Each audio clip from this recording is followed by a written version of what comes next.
पेड़े या हो सकता है कोई और मिठाई। और क्या आपको पता है कि भगवान राम की नगरी अयोध्या में उनके परम भक्त हनुमान को बाटी चोखा प्रसाद चढ़ाया जाता है। जी हाँ, अयोध्या में हनुमान जी का एक ऐसा मंदिर है जहां बाटी चोखा प्रसाद के रूप में चढ़ता है।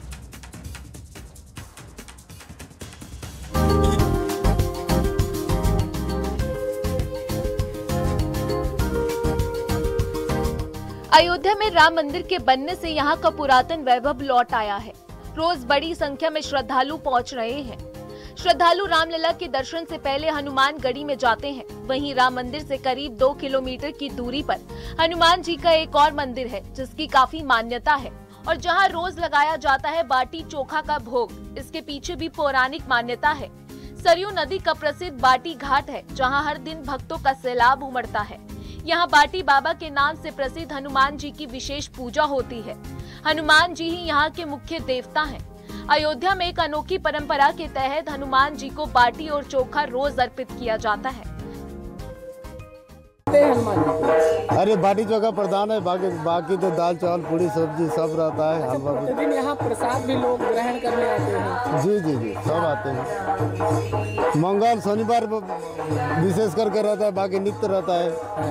बाटी चोखे का भोग लगता है। हालांकि भोग तो हर चीज़ का लगता है हनुमान जी का। हनुमान जी रसिक हैं खाने पीने में। जैसे हनुमान गढ़ी पर 56 प्रकार के व्यंजन का भोग प्रतिदिन लगता है। साग पूड़ी का भोग लगता है, हलवा मालपुआ कचौड़ी और रसमलाई इत्यादि का। ठीक उसी प्रकार हनुमान जी का भोग जो भी भंडार में बनता है सबका भोग लगता है। यहाँ विशेष प्रसाद भी आप लोग? हाँ जी, सारे लोग हम लोग प्रसाद भी ग्रहण करते हैं। अच्छा, अयोध्या में इकलौता ऐसा मंदिर है जहाँ ये जी, यहाँ बाटी चोखा का भोग लगता है। ये इकलौता ऐसा मंदिर है यहाँ पे। मान्यता है कि इस विशेष भोग से हनुमान जी प्रसन्न होते हैं और भक्तों की मनोकामनाएं पूरी करते हैं। 1 किलोमीटर पश्चिम जो बाटी बाबा के नाम से प्रसिद्ध है, यहाँ लिट्टी और चोखा की प्रसाद सर्वप्रथम है। हनुमान जी का यह मंदिर है और यहाँ लाखों हजारों, कभी 500 की संख्या में, कभी 1000 की संख्या में, कभी 2000 की संख्या में ऐसा यहाँ भंडारा भी किया जाता है। दूर दूर से लोग मंदिर में दर्शन के लिए आते हैं। यहाँ सुबह शाम बिना रुके बाटी चोखा का प्रसाद मिलता रहता है। यहाँ का माहौल भक्ति रस से सरोबार रहता है। घंटियों की ध्वनि, सरयू की लहरें और प्रसाद की महक, सब कुछ मिलकर इस घाट को बेहद खास बनाते हैं। सबसे बड़ी बात है कि श्रद्धालु आध्यात्मिक शांति के लिए भी यहाँ पहुँचते हैं। अयोध्या से निमिष गोस्वामी की रिपोर्ट, न्यूज़ 18। खबर आपको जम्मू कश्मीर से बताते हैं, जहां जम्मू कश्मीर में मौसम ने करवट ली है। बर्फीली हवाएं, गिरता तापमान और ठिठुरती जिंदगी। कश्मीर घाटी में इन दिनों यही हाल है। शोपियां से लेकर कुपवाड़ा और श्रीनगर तक पारा 0 से नीचे गिर रहा है। नदी नाले जम रहे हैं और लोगों की मुश्किलें बढ़ती जा रही हैं।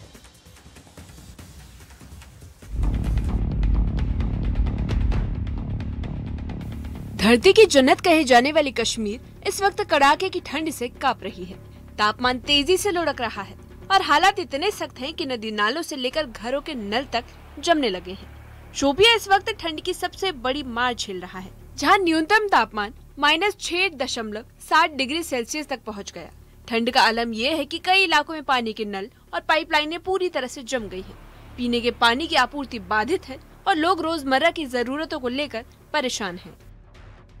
जहां गर्मियों में सुबह 4 बजे होती थी, लेकिन इस मौसम में सुबह 9:30 बजे होती है।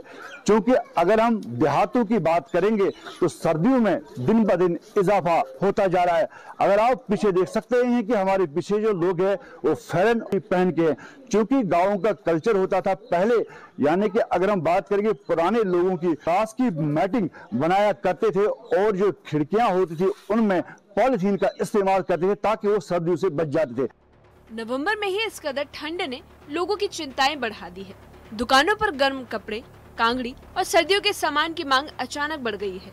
लोग प्रशासन से अपील कर रहे हैं कि पानी आपूर्ति बहाल करने और जमी पाइपलाइनें ठीक करने के लिए तुरंत कदम उठाए जाएं, ताकि सर्दी के शुरुआती दौर में मुश्किलों को कुछ कम किया जा सके। अब चलते हैं कुपवाड़ा की ओर, जहाँ पहाड़ी इलाकों में ठंड ने कहर बरपाना शुरू कर दिया है। यहाँ तापमान -4.8 डिग्री तक फिसल गया है। तेज ठंडी हवाओं ने निचले इलाके को भी अपनी चपेट में ले लिया है। लोग अलाव जलाकर और हीटरों का सहारा लेकर ठंड से जंग लड़ रहे हैं। वक्त हम सवेरे मार्केट में आ चुके हैं, लेकिन हम देख रहे हैं कि दुकानें बंद पड़ी हैं, कारोबारी ठप हैं। आखिर वजह क्या है? वजह यह है कि -डिग्री चला गया है, यानी पारा 0 तक चला गया है और लोग इस वक्त कड़ाके की ठंड है, सर्दी की शदीद लहर है। अब लोग दुकानें भी सवेरे नहीं खोल पाते हैं। जो भी काम पे निकलता है वो अलाव जलाता है, गाड़ी वाला निकलता है, उससे पहले 1-2 घंटे तक अपनी गाड़ी को गर्म करना पड़ता है, यानी कि यख पैदा हो चुका। और कई वाटर सप्लाई स्कीमें जो हैं वो यख में तब्दील हो चुकी हैं, यानी कि पानी की कमी का मसला भी पैदा हो चुका है कि सवेरे और शाम लोगों को इंतहाई तकलीफ का सामना रहता है। अब लोग गर्म मलबूसात तो पहनते हैं, लेकिन कश्मीर में इस बार मौसम जो है वो बिल्कुल सर्द तरीन माना जाता है और पारा जो है वो माइनस तक चला जा रहा है। राजधानी श्रीनगर में भी पारा लगातार गोता लगा रहा है। न्यूनतम तापमान -4.4 डिग्री दर्ज किया गया और मौसम विभाग का अनुमान है कि आने वाले दिनों में ये और 1 से 2 डिग्री नीचे जा सकता है। डल झील के किनारों ने जमना शुरू कर दिया है और झील पर सैलानियों की आवाजाही में भी कमी देखने को मिल रही है। इस वक्त पूरी वादी में ठंड का प्रकोप जारी है। आपको बताते चलें, श्रीनगर में भी आज रात के तापमान -4.4 डिग्री सेल्सियस रिकॉर्ड किए गए। मेट की माने तो आने वाले दिनों में तापमान और नीचे गिरेंगे। कारण है लानिनो इफेक्ट। जी हाँ, एक ऐसा इफेक्ट जिसमें सर्दियां काफी ज्यादा बढ़ जाती हैं। हालांकि अभी चिले कलान का वक्त भी बाकी है। इस वक्त हमारे साथ कुछ खास मेहमान जुड़े हुए हैं, इनसे बात करेंगे हम। आप पहले अपना परिचय दें। मैं मोहम्मद अजीम जम्मू से हूँ। जी। अच्छा, और आप परिचय दें। मैं बिहार से, बेगूसराय से हूँ। अच्छा, आप नाम बताएं। मैं पटना से गोपाल सरन हूँ। क्या बात है। और आप? मैं रबीउल इस्लाम बंगाल से हूँ। क्या बात है। तो अलग अलग जगहों से आए हैं आप। तो एक एक करके बात कर लेंगे। आपसे पहले आप बताएं कि पहली बार आए हैं सर्दियों में ऐसे यहाँ पे आप? 2005 में आया था। 2005? जी जी जी। अच्छा, तो कैसा लग रहा है इस बार, कैसा एहसास है? 2005 के अगर और 2025 के मुकाबले देखा जाए तो बहुत परिवर्तन हुआ है, चेंजिंग हुई है और अच्छा लग रहा है फिर दोबारा आने पे। अच्छा लग रहा है। जी जी बिल्कुल, बहुत अच्छा। आप बताएं कि कैसा है? खैर जम्मू से हैं आप तो खैर उतनी फर्क नहीं है, लेकिन फिर भी तापमानों में काफी फर्क रहते हैं। यहाँ की सर्दी वहाँ की सर्दी में काफी फर्क रहता है। यहाँ की सर्दी और जम्मू की सर्दी में बहुत फर्क है, ट्रेडिशन का फर्क है। बाकी हम लोगों का आना जाना रहता ही है, लेकिन कश्मीर तो कश्मीर है। अगर जन्नत है तो कश्मीर में ही है। पर्यटक इस मौसम को कश्मीर घूमने का सबसे सही समय बता रहे हैं, क्योंकि बर्फ से ढके पहाड़ और कम भीड़ पर्यटन को खास बनाते हैं। होटेलियर्स को उम्मीद है कि दिसंबर के दूसरे हफ्ते से होने वाली बर्फबारी पर्यटकों की संख्या बढ़ा देगी।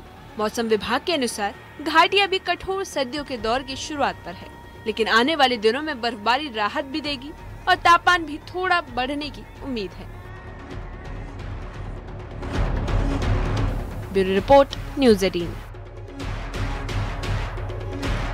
तो जम्मू कश्मीर की आप ये तस्वीर देख रहे थे जहां पर मौसम ने करवट बदली है और वहां जो हमारे संवाददाता थे वो बता भी रहे थे कि माइनस में यहाँ टेम्परेचर जो है वो चला गया, लेकिन इसके बावजूद जो पर्यटक हैं वो ज़रूर यहाँ पर पहुँच रहे हैं। और इस बीच एक बड़ी खबर का रुख कर लेते हैं, जहाँ प्रेम कुमार ने नामांकन किया है स्पीकर के लिए। नामांकन उन्होंने किया है तो देखिए आज से बिहार विधानमंडल की जो कार्रवाई है वो शुरू हुई है और ऐसे में प्रोटेम स्पीकर ने पूरी अपनी जिम्मेदारी आज की निभाई, लेकिन अब प्रेम कुमार ने नामांकन किया है। बता दें कि स्पीकर के लिए चुनाव इससे पहले उनका हो चुका है और जो औपचारिकता है नामांकन की वो पूरी की जाएगी और उसके बाद से अपनी कुर्सी पर बैठेंगे और वहां आसीन होकर जो अध्यक्ष की जिम्मेदारी है वो संभालेंगे। शैलेंद्र हमारे साथ न्यूज़ 18 संवाददाता जुड़ गए हैं। शैलेंद्र, प्रेम कुमार ने नामांकन स्पीकर के लिए कर दिया है, क्या अपडेट है?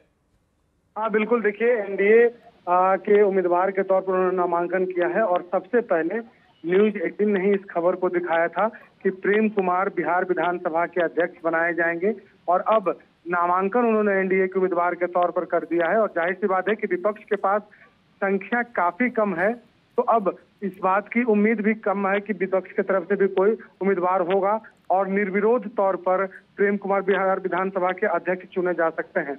और कई दिन पहले ही न्यूज़ 18 बिहार झारखंड ने इस खबर को प्रमुखता के साथ दिखाई थी और सबसे पहले दिखाई थी कि प्रेम कुमार बिहार विधानसभा के अध्यक्ष बनाए जाएंगे और अभी उन्होंने नामांकन कर दिया है और कल विधिवत इसकी घोषणा होगी चुनाव के बाद। जी अब बिल्कुल, तो देखिए तो एनडीए उम्मीदवार के तौर पर नामांकन जो है वो दाखिल कर दिया है प्रेम कुमार ने और प्रेम कुमार ने नामांकन किया है। एनडीए की तरफ से उनका चुनाव किया गया था और देखिए अब निर्विरोध चुने जाने की संभावना पूरी तरीके से दिखाई दे रही है। प्रेम कुमार के लिए जो नई जिम्मेदारी होगी, जब इस कुर्सी पर आसीन होंगे, क्या चुनौतियां होंगी और किस तरीके से इस कार्य का निर्वहन करेंगे? बिल्कुल, देखिए बिहार विधानसभा अध्यक्ष के का जो कुर्सी होता है काफी जिम्मेदार पद होता है और तमाम दलों के साथ साथ सभी विधायकों को साथ लेकर के चलना होता है। सरकार और विधायकों में समन्वय भी स्थापित करनी होती है, सत्ता पक्ष हो या विपक्ष, इन चीजों को देखना होता है। प्रेम कुमार काफी पुराने विधायक हैं और उनका जो व्यवहार रहा है अभी तक, सब लोग यह कहते हैं कि प्रेम कुमार का संबंध सभी से अच्छा रहा है और काफी सीनियर भी है, जानकार भी। लेकिन आप लंबे समय से विधायक रहे, मंत्री रहे, अब पार्टी ने आप पर भरोसा किया है। बिल्कुल, 9वीं बार 90 से लगातार और लगभग 10 मंत्रालय नेता प्रतिपक्ष भी रहने का मौका मिला जा करके है। विधानसभा में लगातार पार्टी के निर्णय के मुताबिक मुझे टिकट भी मिला है, तो लड़ता रहा हूँ, सरकार में रहने का मौका मिला है, प्रतिपक्ष नेता भी रहे जा करके, और आगे जो जिम्मेदारी दी गई है उसका बेहतर तरीके से संचालन किया जाए। मुख्यमंत्री में भेंट की। तो देखिए, प्रेम कुमार को आप सुन रहे थे और प्रेम कुमार ने कहा कि जो जिम्मेदारी उनके ऊपर है उस जिम्मेदारी का वो निर्वहन सही तरीके से करेंगे और बताया ही कि 90 के दशक से लगातार वो अपनी राजनीति करते आए हैं और जाहिर सी बात है एक लंबा अनुभव संगठन के तौर पर भी कई जिम्मेदारियों को उन्होंने निभाया भी है। चूंकि ये काफ़ी न्यूट्रल एक पद होता है जिसमें पक्ष और विपक्ष दोनों को एक बराबर देखना होता है। तो ये तस्वीर हम आपको दिखा रहे हैं। नॉमिनेशन के बाद विक्ट्री का साइन दिखाते हुए प्रेम कुमार दिख रहे हैं।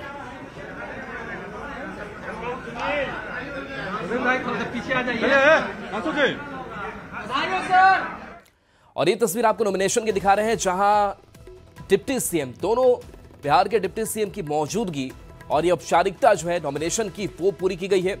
निर्विरोध चुने जाने की पूरी संभावना और ये एक्सक्लूसिव तस्वीर आप तक हम पहुंचा रहे हैं। एनडीए उम्मीदवार के रूप में अपना नामांकन, स्पीकर के तौर पर नामांकन किया है और न्यूज़ 18 ने काफी पहले ही ये जानकारी प्रेम कुमार के नाम को लेकर के हमने दिया था और अब प्रेम कुमार के नामांकन की तस्वीर जो है वो सामने आ गई है।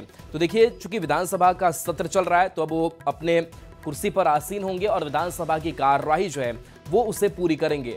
आज की अगर बात करें तो प्रोटेम स्पीकर ने आज की औपचारिकताएं पूरी की, लेकिन अब नए विधानसभा अध्यक्ष के तौर पर प्रेम कुमार की ये बड़ी जिम्मेदारी होगी। अपने विधानसभा क्षेत्र से लगातार ये जीतते आए हैं, एक लंबा राजनीतिक अनुभव रहा है। बीजेपी के अंदर कई सांगठनिक जिम्मेदारियों को वो निभा चुके हैं। जो पार्टी जिम्मेदारी दी है उसका ईमानदारी पूर्वक निर्वहन किया जाएगा। अब कल परिणाम आ जाने दीजिए करके और कल से फिर आगे कार्रवाई की गई। आज आपने नामांकन कर दिया? बिल्कुल कर दिया। लेकिन बड़ी जिम्मेदारी है, आपके नाम की ही चर्चा हो रही थी। सही समाचार था। अब पार्टी ने तय किया है, एनडीए गठबंधन तय किया है, स्वागत करते हैं करके। जिम्मेदारी जो मिली है उसका बेहतर तरीके से संचालन किया जाएगा। चले बढ़ते आगे। जाको राखे साया मार सके ना कोई, ये कहावत मध्य प्रदेश के बड़वानी में यथार्थ होती दिखी, जहां एक शख्स अपनी जान देने गया पर पेड़ पर अटक गया। मौत को छूकर वापस आने की ये कहानी सीसीटीवी कैमरे में कैद हो गई है। आसमान से गिरे, खजूर में अटके, पुल से लगाई छलांग, फिर भी बच गई जान। 12 घंटे तक पेड़ पर रत जगा। इस रेस्क्यू ऑपरेशन की कहानी भी बड़ी अजब है। अब आप सोच रहे होंगे अजब क्या है? तो जनाब, यहाँ एक शख्स जो पेड़ पर बैठा हुआ है, बैठा नहीं, ये कहिए लेटा हुआ है, जो 1-2 घंटे नहीं बल्कि करीब 12 घंटे ऐसे ही अटका रहा। सवाल है क्यों? आखिर ऐसा क्यों, क्या हुआ कि ये जनाब यहाँ फंस गए? तो इसकी पूरी कहानी आपको बताएंगे। आखिर हुआ क्या?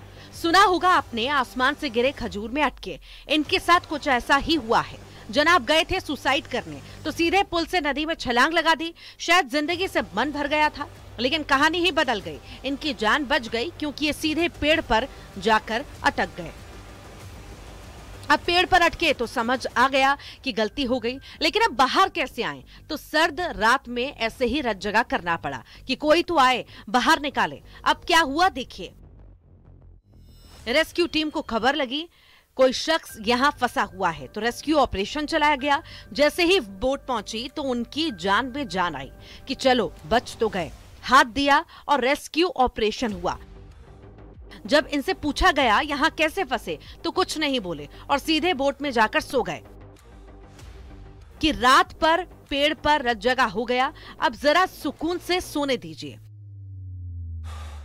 यानी यहाँ पर क्लाइमेक्स में सब ठीक रहा, यानी बच गई जान। बड़वानी के कसरावत की ये तस्वीर है, एसडीआई ने ऐसे जान बचाई। तस्वीर नंबर 2, हरदा में बच गए रे बाबा। Tractor trolley steering fail. ऐसा नहीं कि मौत ने इन्हीं को बचाया है, बाल बाल तो यहां भी ये शख्स बच गया। अब हुआ क्या, तो हरदा की तस्वीर देखिए जिसमें एक ट्रैक्टर ट्रॉली आई जो खड़ी हुई, लेकिन अचानक इसका स्टीयरिंग फेल हो गया। देखिए गाड़ी का डायरेक्शन कैसे बदल गया, कोई भी हादसा हो सकता था। अब दूसरा फुटेज देखिए, यहां एक शख्स दुकान के पास गाड़ी खड़े करते नजर आ रहा है, जिसे छूते हुए मौत कैसे गुजरी। यह आदमी कुछ समझ पाता उससे पहले ही गाड़ी यूं निकल गई। अगर थोड़ा भी डायरेक्शन इधर का उधर होता तो समझ सकते हैं क्या हो सकता था। तो यहां भी बच गई जान। तो ऐसे इन दोनों शहरों में हैप्पी एंडिंग हुई। बड़वानी में पंकज शुक्ला और हरदा में प्रवीण तंवर की रिपोर्ट, न्यूज़ 18।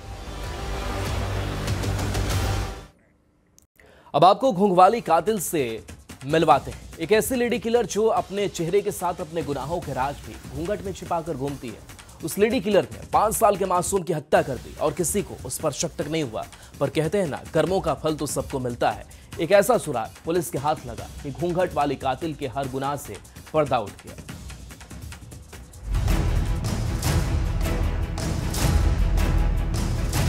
मासूम का मर्डर लेडी किलर, वो करती रही सबको गुमराह। मासूम बच्चा था उसके टारगेट पर। 5 साल के मासूम का कत्ल, गला घोंटकर मार डाला।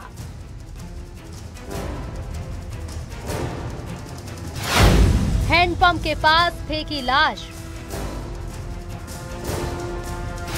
कातिल की तलाश, ये हादसा नहीं कत्ल है।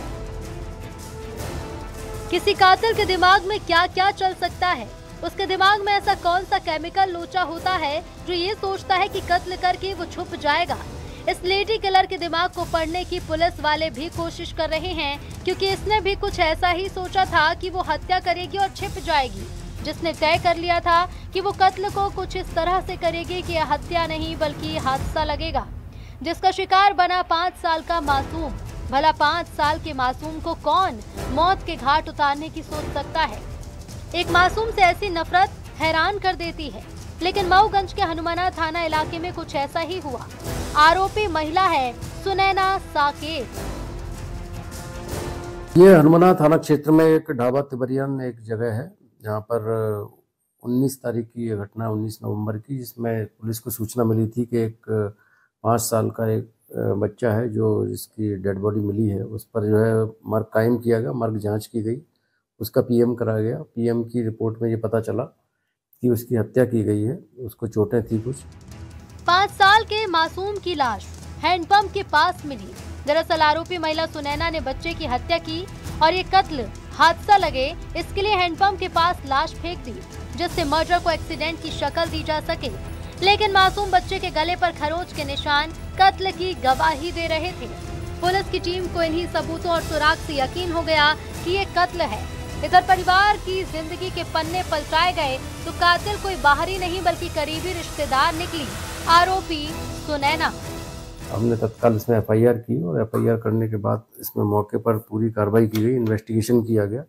इन्वेस्टिगेशन में ये तथ्य सामने आया है कि एक जो उसके परिजन जो है परिवार की ही एक सुनैना साकेत नाम की एक आरोपी थी, उसके द्वारा ये हत्या कारित की गई। उस पर पुलिस द्वारा उसे आज गिरफ्तार करके न्यायालय में पेश किया गया। मामले की विवेचना चल रही, जो भी और भी फैक्ट्स होंगे, जो भी और भी साक्ष्य एकत्रित करनी होगी, वो सब की जाएगी। सुनैना रिश्ते में मासूम बच्चे की दादी लगती है जिसने अपने नाती को ही मार डाला। कत्ल में पारिवारिक विवाद की कहानी सामने आई। बदला लेने की आग में जल रही सुनैना ने मासूम से बदला ले लिया। रंजिश की कहानी तो सामने आ गई, लेकिन कत्ल की असली वजह क्या है, इसकी तफ्तीश की जा रही है। आखिर कत्ल क्यों हुआ? मासूम इंसाफ मांग रहा है। सीधी में हरीश द्विवेदी के साथ ब्यूरो रिपोर्ट, न्यूज़ 18। अब आपको दिखाते हैं बंदूक वाला टशन। महिला डांसरों के बीच बिगड़ैल बंदूकबाजों का रंगदार अंदाज, तो कहीं रील्स के लिए जान से खिलवाड़। आजकल बिगड़ैल बंदूकबाजों के लिए कानून को हाथ में लेने जैसा एक शौक बन गया है। रिपोर्ट आपको दिखाते हैं।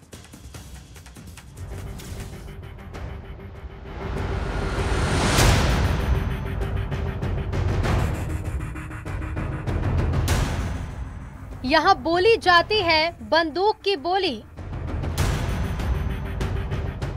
ट्रिगर का टशन, बंदूक वाला जश्न। रुतबा, ताव और ठाए ठाए। बिहार के बेकाबू बंदूकबाज। बेकाबू बंदूकबाजों के लिए जश्न का मतलब ही है कि जब तक गोली नहीं चली तब तक माहौल कैसे बनेगा। भिंड में जो हो रहा है वो आपके होश उड़ा देगा। यहाँ शादी में डांस हो रहा है, कई लोग हैं, लेकिन इन बिगड़ैल बंदूकबाजों को देखिए कैसे बेकाबू होकर ठाए ठाए कर रहे हैं।